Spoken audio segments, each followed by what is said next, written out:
تو ابھی آپ جو آنے والے ہیں تو یہ ذہن میں رکھیے گا کہ بے بہا گرمی ہوگی، 45+ ٹیمپریچر ہوگا، کوئی آپ کو درختوں کے سائے نہیں ملتے، یہاں پہ لگاتار کڑک قسم کی دھوپ ہوتی ہے اور اس میں آپ کو مشقت کرنا ہے، آپ کو عبادت کرنا ہے، آپ کو چلنا ہے. تو اس کے لیے آپ جو ہے آپ کے پاس ایک امبریلا ہونا بہت ضروری ہے. یہ میں آپ کو لازمی کہوں گی. ایک بیگ پیک جو آپ نے پہنا ہوا ہوگا، کوشش کریں کہ اس کے اندر جو بھی چیز رکھیں وہ بہت ہی لائٹ ویٹ ہو. بہت ہیوی چیزیں آپ نے لے کے نہیں چلنا، کوشش کرنی ہے کہ اپنے آپ کو تھوڑا لائٹ ویٹ ہی رکھیں.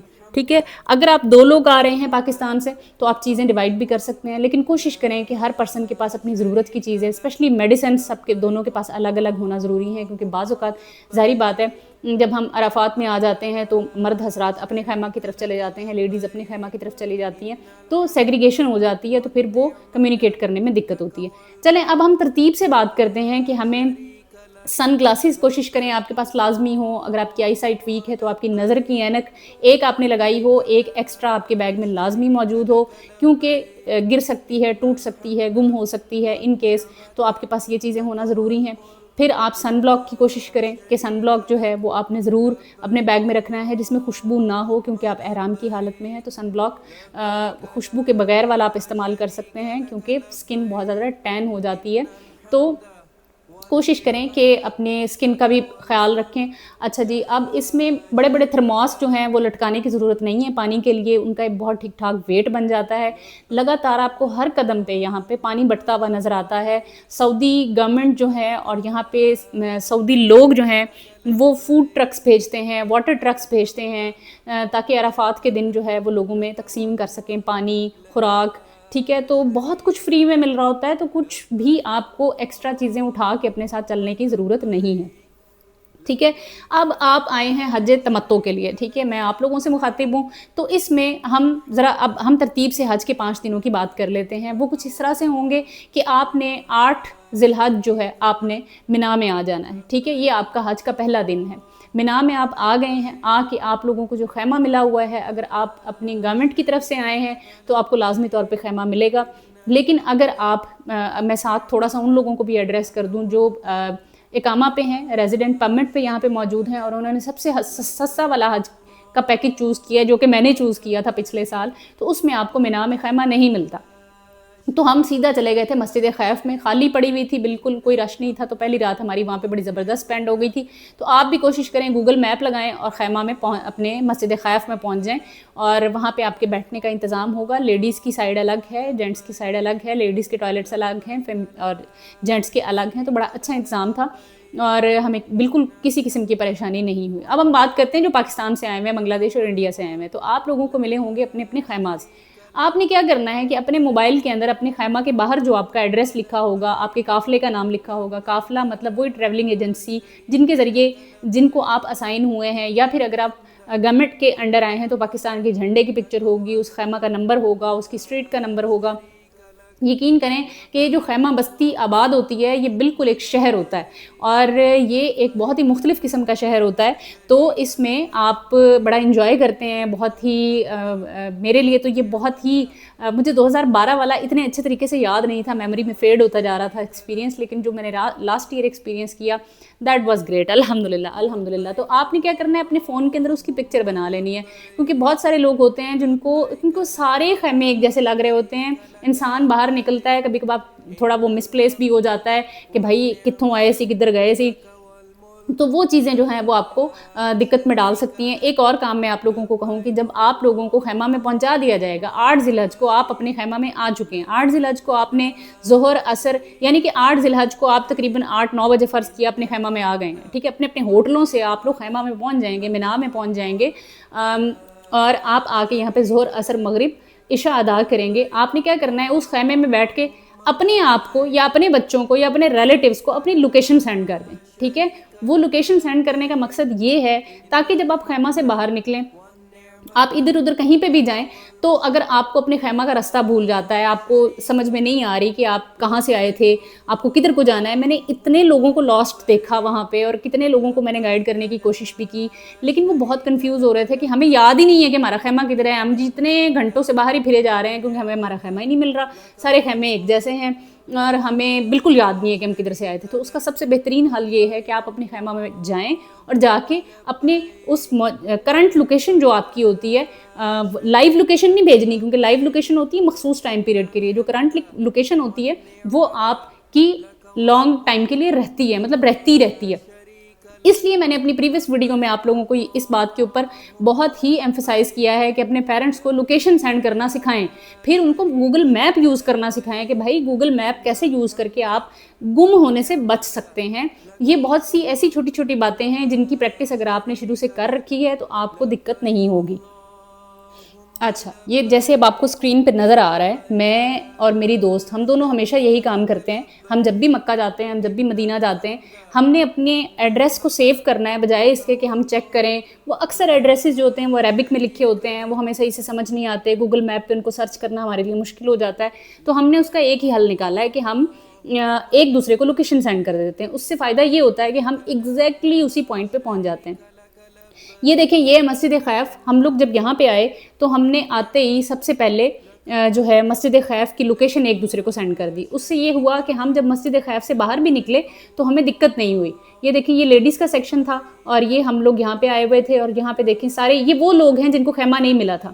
ہمیں بھی نہیں ملا تھا کیونکہ ہم نے اپلائی نہیں کیا تھا اس پیکج کے لیے. تو ہم نے یہ مسجد خیف کی لوکیشن جو ہے ایک دوسرے کو سینڈ کر دی. مسجد خیف کی ایک بڑی خوبصورت نسبت ہے کہ یہاں پہ تقریباً 70,000 پیغمبروں نے نماز ادا کی ہے, تو اس مسجد کی بہت زیادہ اہمیت ہے. آپ گوگل میپ میں مسجد خیف تلاش کر کے وہاں پہ جا کے 2 نفل بھی ادا کر سکتے ہیں. چاہے آپ لوگوں کو مینا میں خیمہ ملا ہوا ہے, لیکن پھر بھی آپ باہر نکلیں, آپ مسجد خیف میں جائیں اور وہاں جا کے 2 نفل ادا کرنے کی کوشش ضرور کریں. یہ مینا کی حدود میں, مینا میں موجود ہے, اور یہ اس طرف لیڈیز ہے, اور وہ جو آپ کو وائٹ کلر کی وال نظر آ رہی ہے اس سے دوسری طرف جینٹس کی سائڈ تھی. تو ہم لوگوں نے اپنا وقت پہلی رات جو مینا کی تھی, جو 8 سے 9 ذی الحج کی رات تھی, وہ ہم نے یہاں پہ گزاری. ٹھیک ہے جی.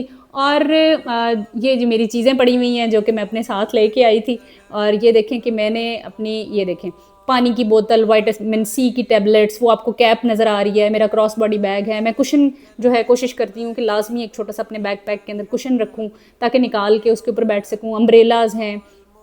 تو یہ بیسک ضرورت کی چیزیں ہیں جو آپ کے پاس ہونا بہت بہت ضروری ہیں تاکہ آپ اپنے لیے بھی یوز کر سکیں اور کسی کے کام بھی آ سکیں.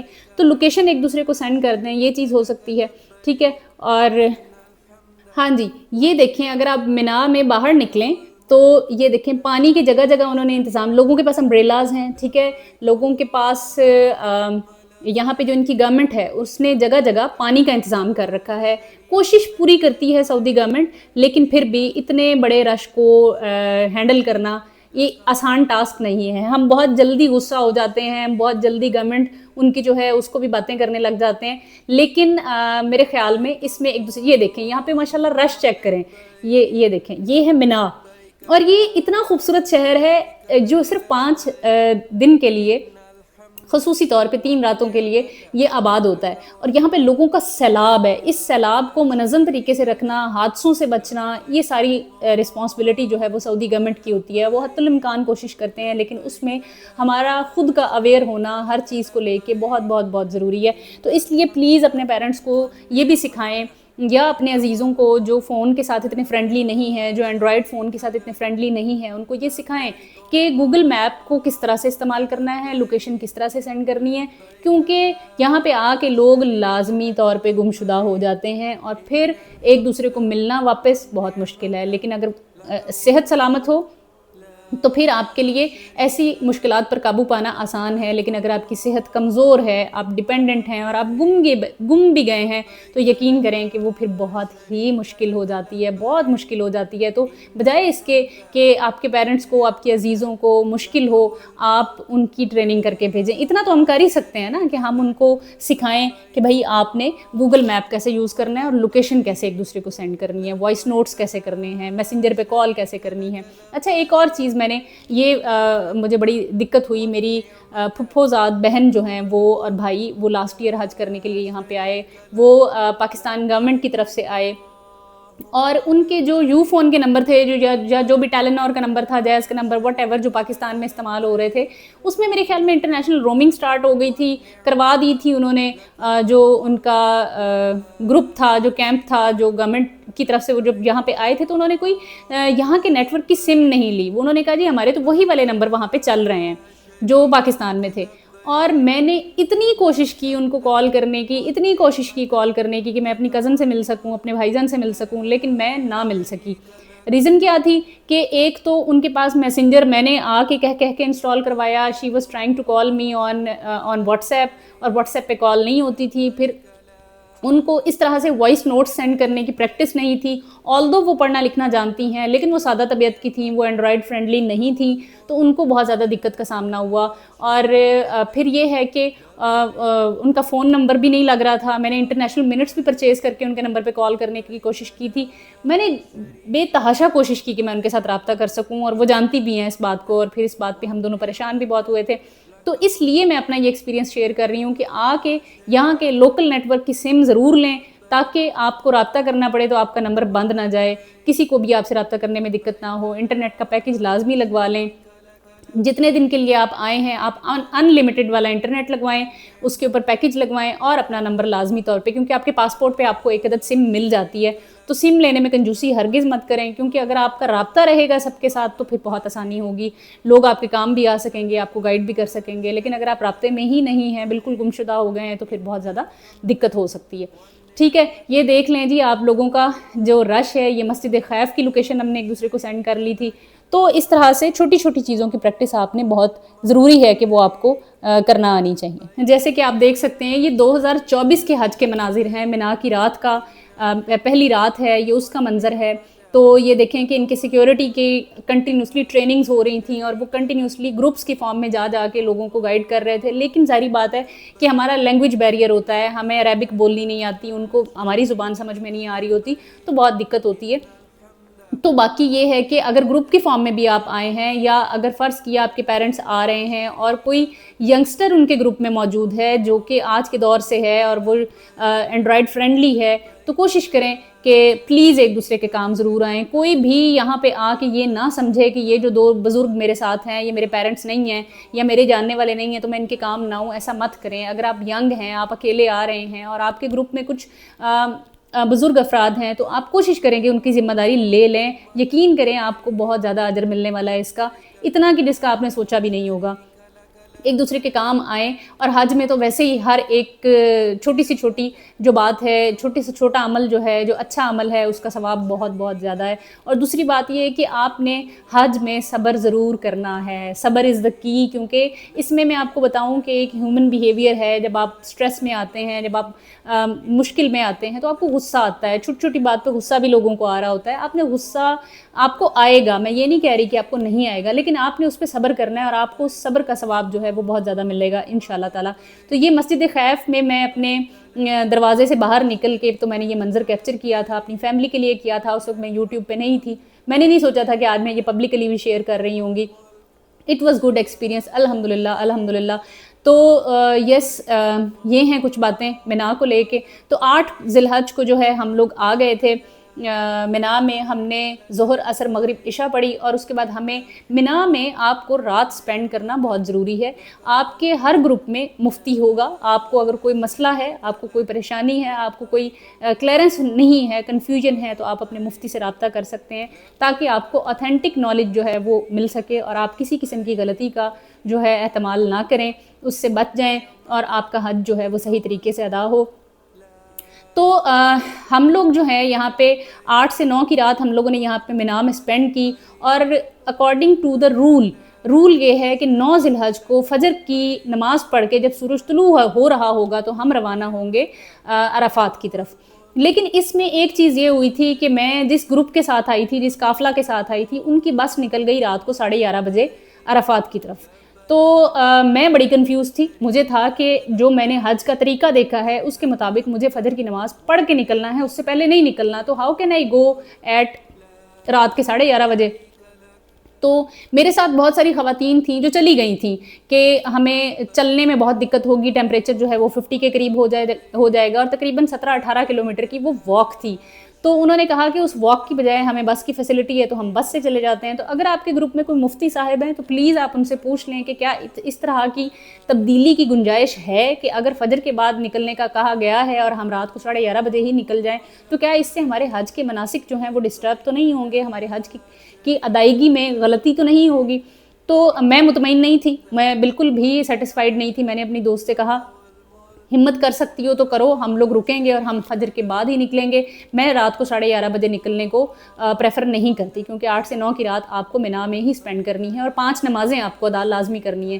تو 8 کو ہم آئے تھے صبح 9 بجے کے قریب, اور ظہر عصر مغرب عشاء, اور اگلے دن 9 ذی الحج کو فجر پڑھ کے ہمیں نکلنا تھا عرفات کی طرف.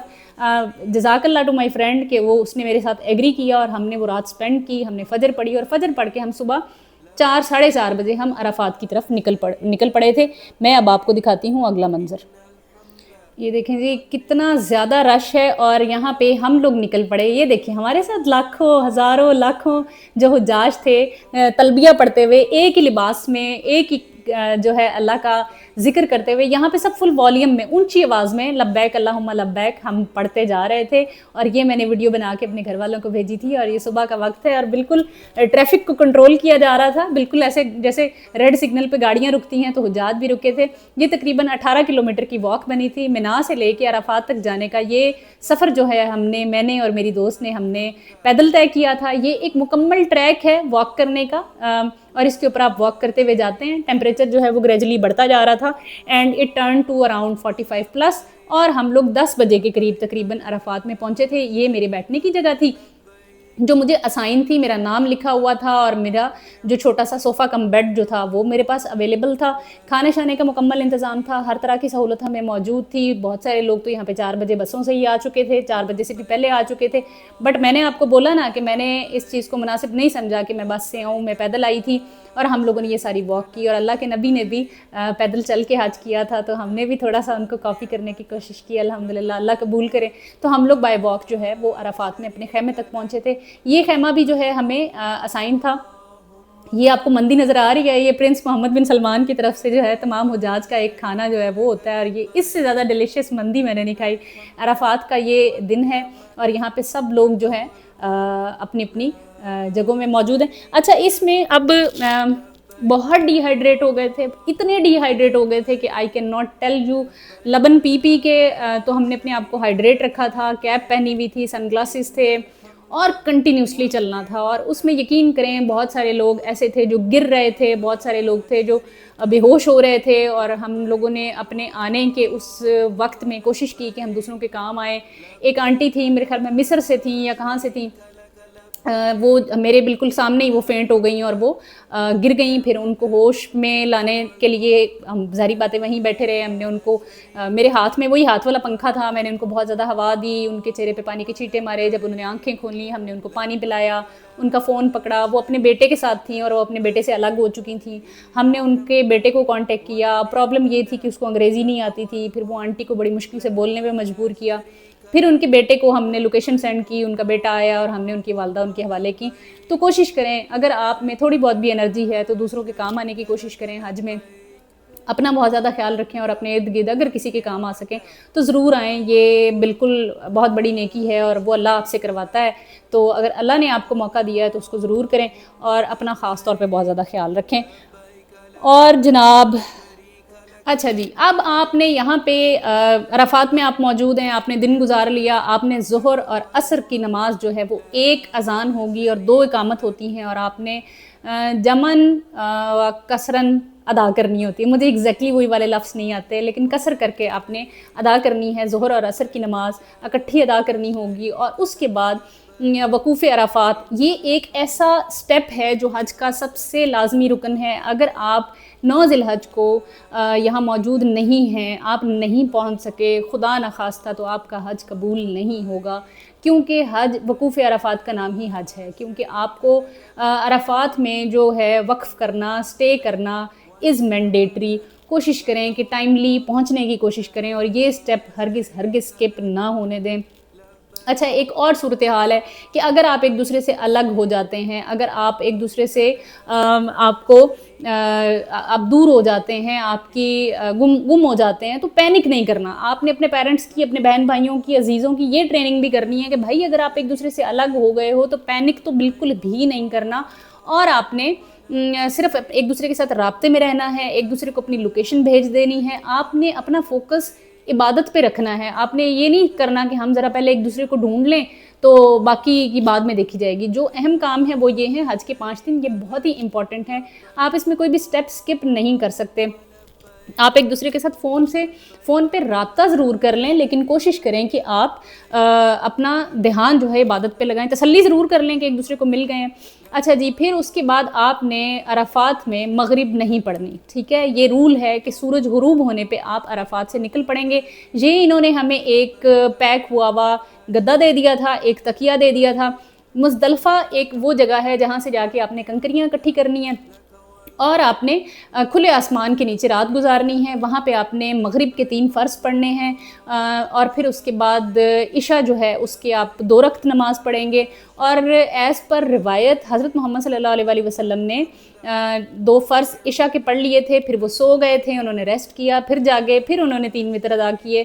تو یہ چیز بھی علماء جو ہے وہ بتاتے ہیں. تو اگر آپ نے مزدلفہ میں اکٹھی مغرب اور عشاء کی نماز مکمل ادا کرنی ہے، مکمل کر لیں. ریسٹ کرنا ہے 3 وتر بعد میں پڑھ لیں تو بھی آپ کے اوپر ڈیپینڈ کرتا ہے. مزدلفہ سے آپ نے کنکریاں اکٹھی کرنی ہے، اور کنکریاں جو ہیں وہ آپ نے وڈے وڈے پتھر نہیں چک لینے، ٹھیک ہے. شیطان تے غصہ نہیں کڈنا. شیطان بیسیکلی جس کو ہم کہتے ہیں کہ شیطان کو کنکریاں مارنا، یہ بیسیکلی ایک سنت ابراہیمی ہے کہ جب حضرت ابراہیم علیہ السلام حضرت اسماعیل علیہ السلام کی قربانی کرنے کے لیے ان کو لے کے جا رہے تھے تو ان کو شیطان نے ورغلانے کی کوشش کی تھی 3 جگہ پہ کہ جو بھی جس طرح سے بھی ان کے دل میں خیال لے کے آ رہا تھا کہ اپنے بچے کی قربانی مت کرو، لیکن وہ تو اللہ کا حکم تھا. تو حضرت ابراہیم علیہ السلام نے اس کو پتھر مارے تھے کہ تم مجھے مت ورغلاؤ. تو یہ سنت ابراہیمی ہے بیسیکلی شیطان کو کنکریاں مارنا. تو یہاں سے ہم مزدلفہ سے بیسیکلی ہم نے کنکریاں اکٹھی کرنی ہیں ڈیز کاؤنٹ کر کے. آپ کے پاس پانی کی بوتل ہوگی خالی، اور نہیں ہے تو آپ کو کہیں سے بھی مل جائے گا پانی. ہر جگہ پہ پانی وہاں پہ اویلیبل ہوتا ہے. تو آپ نے کوئی بھی بوتل ایک لینی ہے، اس کو خالی کرنا ہے، اور آپ نے 7 کنکریاں جو ہیں جو آپ نے پہلے دن جا کے بڑے شیطان کو سب سے پہلے جس شیطان کو کنکریاں مارنی ہیں وہ سب سے بڑا شیطان ہے. 3 شیطان ہوں گے، 3 سٹیپس پہ ہوں گے، ان کے نیم اور لوکیشن وغیرہ سب کچھ وہاں پہ مینشن ہوگی. تو آپ نے بڑے شیطان کو 7 کنکریاں مارنی ہیں. تو اس حساب سے پھر دوسرے دن آپ نے 3 شیطانوں کو مارنی ہے، تیسرے دن بھی 3 شیطانوں کو مارنی ہے. تو اس حساب سے آپ کنکریاں کاؤنٹ کر کے اپنے پاس ایکسیسو بھی رکھ سکتے ہیں، اور بڑی بڑی نہیں رکھنی. چنے کے برابر، ایک سفید چنا جو ہوتا ہے اس کے سائز کے برابر یا اس سے چھوٹی اتنی ہو کہ آپ جب آپ اس کو تھرو کریں تو وہ چلی جائے آگے. اتنی لائٹ ویٹ نہ ہو کہ رستے میں کہیں ادھر ادھر گر جائے. لیکن وہ جو چھوٹا سا ہاؤس بنا ہوتا ہے جو وہ میں آپ کو آگے دکھاتی ہوں، تو اس جگہ پہ آپ نے کنکریاں مارنی ہیں. تو آپ مزدلفہ میں ہیں، آپ نے مغرب اور عشاء اکٹھی پڑھ لی اور آپ نے کنکریاں اکٹھی کر لیں، کیونکہ پھر دوبارہ آپ کو وہاں پہ آنا مشکل ہوگا. آپ نے اکٹھے ہی 3 دنوں کے لیے، اگر آپ چوتھے دن سٹے کرتے ہیں تو اس حساب سے کنکریاں رکھ لیں. لیکن ہم لوکل تھے، ہم نے 3 دن کے بعد واپس آنا تھا. میں نے 3 دن کنکریاں ماری اور میں نے وہ کنکریاں بوتل میں بھر لیں اور اپنے بیگ میں رکھ لیں، اور اس کی بہت حفاظت کرنی ہے کہیں مس پلیس نہ ہو، کیونکہ پھر وہاں سے دوبارہ منا سے آ کے مزدلفہ سے آ کے کنکریاں اٹھانا بہت مشکل ہوگا.